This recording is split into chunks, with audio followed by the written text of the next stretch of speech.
یہ پچھلے 7 دن کے اندر جو ہے یہ 3 واقعات ہیں، راولپنڈی، کراچی اور پشاور۔ راولپنڈی میں جو کل مارا ہے ٹک ٹاکر جو بچی تھی، اور ٹک ٹاکر تو نہیں کہہ سکتے، جسٹ ایک ٹک ٹاک اکاؤنٹ تھا جیسے بچے بنا لیتے ہیں، باپ کو نہیں پسند تھا۔ ظاہر بات ہے ہمارا سوشل میڈیا بھی تو بالکل تباہی کے دھانے پہ کھڑا ہوا ہے، والدین بھی مجبور ہیں، بے بس ہیں، بچوں کو منع کرتے ہیں کہ یہ سیف نہیں ہے، یہ ہمارے لیے سیف نہیں ہے، بچے سنتے بھی نہیں۔ آپ کے ساتھ ابھی کتنی یہ سوشل ایپ کی وجہ سے وہ ثنا ٹک ٹاکر، اقرا جو تھی وہ تھل کی شہزادی، اس کا قتل کیا گیا، مطلب یہ سوشل میڈیا کی وجہ سے کتنے قتل ہو رہے ہیں یہ، اور کتنی ان کی تعداد آگے بڑھے گی اور کتنا یہ سنگین مسئلہ بن رہا ہے، اس کا ہم اندازہ بھی نہیں کر سکتے۔ جہاں پر کبھی بھائی قتل کر دیتا ہے، کبھی باپ قتل کر دیتا ہے بچیوں کو، اور کبھی کوئی رشتہ دار آ کے مار دیتے ہیں، یہ بات جو ہے وہ سمجھ سے باہر ہے۔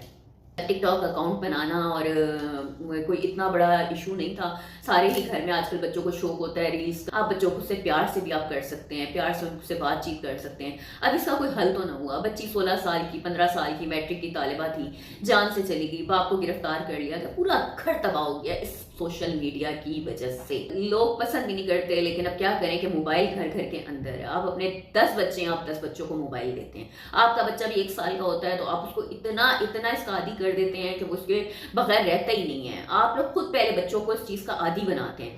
اب جس بچی کا یہ کل قتل کیا گیا ہے، اب یہ آپ دیکھیں کہ کوئی نیا فون تو اس کے پاس نہیں تھا، فون تھا اس کے پاس، یوز کرتی تھی، ٹک ٹاک پہ اس کا اکاؤنٹ تھا، جو اب آپ کو برا لگنے لگا تو اس کو یہ چیزیں لا کے کس نے دی ہیں؟ والدین کہیں نہ کہیں ملوث ہیں۔ ٹھیک ہے ہم سوشل میڈیا کے اندر ہر وقت بچوں کے ساتھ موجود نہیں رہتے، لیکن یہ ساری جو چیزیں ہیں یہ ہم ان کو پرووائڈ کرتے ہیں، ہماری نظروں کے سامنے ہی ہوتا ہے، ہم اپنے ہاتھ سے یہ سارا کچھ ان کو دے رہے ہوتے ہیں، تو پھر جو سوشل میڈیا کا سمندر ہے اس میں آپ بچوں کو اتار چکے ہیں، وہاں سے واپسی ممکن نہیں ہے۔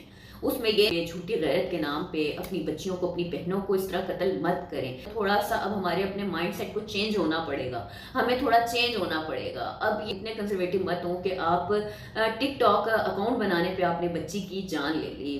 میں بچی کی جو تصویر ہے جو دیکھی، آپ یقین کریں کہ وہ بہت برداشت کرنا اس کو مشکل ہوتا ہے۔ باپ کا بھی ہے، گرفتار ہو گیا ہے۔ ناظرین اس لیے کہتے ہیں نا کہ غصہ حرام ہے، غصہ آپ کے سارے گھر کو تباہ کر کے رکھ دیتا ہے۔ اب کتنا افسوسناک واقعات ہیں یہ جو میں نے تینوں آپ سے شیئر کیے ہیں، مختلف واقعات، یہ صرف ایک کا قتل نہیں، پورے معاشرے کا قتل ہے، کسی ایک بچے کا، بچی کا قتل نہیں ہوتا، یہ پورے معاشرے کا قتل ہوتا ہے۔